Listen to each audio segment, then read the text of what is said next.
President Cyril Ramaphosa says the prevalence of gender-based violence remains one of the biggest obstacles towards achieving full and meaningful gender equality.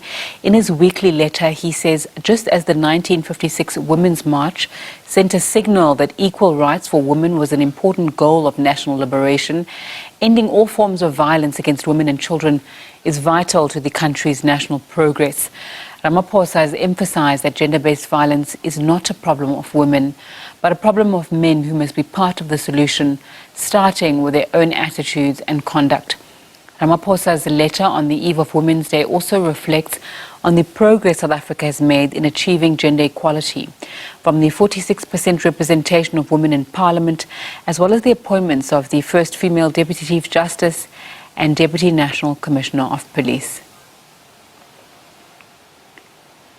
Right, let's go back to one of our earlier stories then. International Relations Minister Dr. Naledi Pandor, she's in talks with her American counterpart Antony Blinken. SABC News reporter Khayelihle Khumalo is standing by on the story for us. A very good afternoon to you, Khayelihle.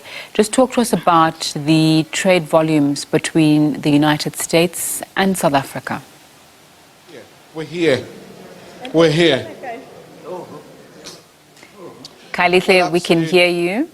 A very good afternoon to you. Just talk to us about the amount of trade between the US and South Africa and what else perhaps was discussed earlier on today. Well, certainly quite a lot of economic issues really featuring quite prominently as, of course, South Africa's International Relations and Cooperation Minister Naledi Pandor is meeting with her US counterpart, Secretary of State Blinken. So the issue, for example, around AGOA, and we do know this is a very critical instrument in terms of trade in sub-Saharan Africa, but also the two leaders talking about the significant role played by the US as a key foreign direct investor here in South Africa. But of course, I'm not alone. We do have our very own Sophie Mokoena, the international editor. So, Sophie, the issue of investment, a very central theme in this regard between the two leaders.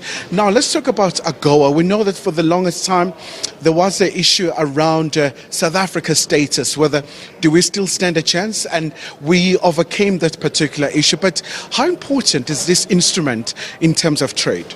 It is very important because it will unlock trade and investment between the two countries. And therefore, at this critical time where South Africa is trying to rebuild its economy, you need such agreements to be well and alive so that South Africa can be able to send its products to the United States of America. Secondly, you need this at a time where there were concerns that the United States of America, the Congress, is going to approve a bill in Parliament that is going to punish those countries that are doing business with Russia.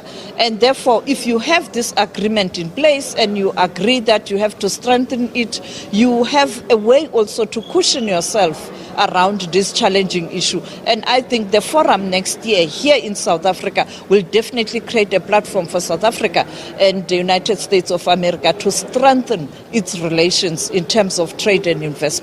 And you spoke about the other issue, the issue of steel. The minister making it clear that South Africa would want the United States of America to remove the trade tariffs on steel and aluminium. And therefore, we will have our, should that happen, let me emphasize, should that happen, South Africa will be able to export steel and aluminium to the United States of America. You know, we have many manufacturing plants here in South Africa. And if we can unlock that particular sector, we will be able to revive the economy and manufacturing will be back on track and we can create more jobs.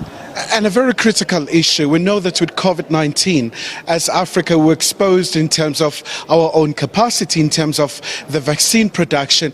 A critical element being emphasized here by the two ministers in addressing this issue. And of course, the presence of the former Africa CDC in this regard.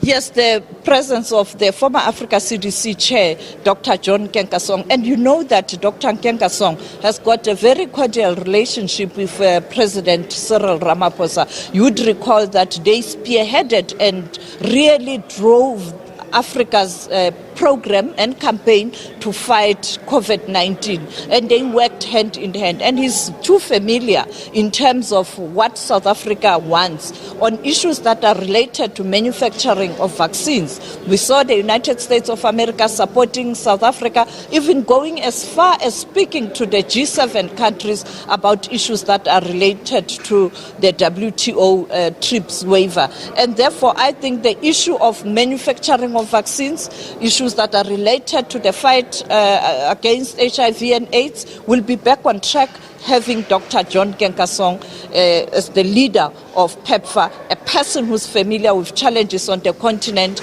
and South Africa in particular. All right, Sophie, thank you so much indeed for that. And it was quite interesting, very interesting remarks by Dr. Pandor to the ambassador designate, saying that, well, as long as he doesn't tweet about her, he will have a very good time.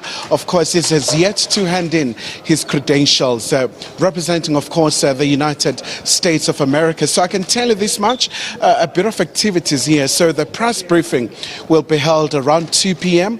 where the two ministers, the Secretary of State from the US, and of course Dr. Pandor will be briefing the media about some of the outcomes, because quite a huge delegation from two sides right here at OR Tambo building. Khayelihle Khumalo giving us an update and a preview there of still what's to come live from Pretoria.